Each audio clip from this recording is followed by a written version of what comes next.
Has anybody heard of the lamp story? So in college, this man met a beautiful lady and pursued her for months until he managed to win her over. A few years later, they got married and had a daughter. A few years after that, they had a son and just had an all-around happy life. He had an amazing job, an amazing wife, she worked from home, everything was perfect between them. This man absolutely doted on his children and every morning would go into their rooms to give them a kiss before he left for work. One evening when he gets in from work, he's sat and he notices the lamp. And he sits and stares at it and realises something's odd with it. He can't quite pinpoint it, but something about this lamp is not quite right. He was so transfixed that he sat there all night into the next morning and didn't go to work because he just couldn't stop staring at this lamp.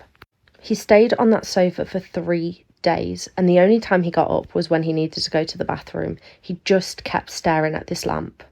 By day 3 of this man just sitting and staring at this lamp, his wife grows worried and takes the children to her mother's house.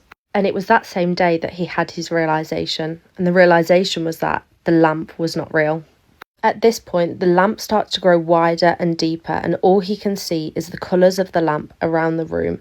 And at this point, he can hear sounds and voices and screaming, and he's aware of some sort of pain. As he would describe, a shit ton of pain. When he opened his eyes, the first words he said was, "My teeth are missing." He realises he's laying on his back on a sidewalk, surrounded by people that are freaking out all around college age. And obviously he's completely confused as to what's going on. He's scooped up and taken to hospital where he's still confused and undergoes a lot of CT scans. He soon comes to realise that the last 10 years of his life, his wife, his children, his job, his happy home, did not exist. While walking through college, he'd been knocked out by a guy, and during the 3 minutes that he was on the floor, he had imagined a whole 10 years of his life. The man ends up in a horrible depression because he's grieving the life that he never had. He's grieving his children and his wife and his job.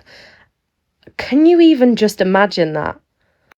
And there are so many similar stories to this one.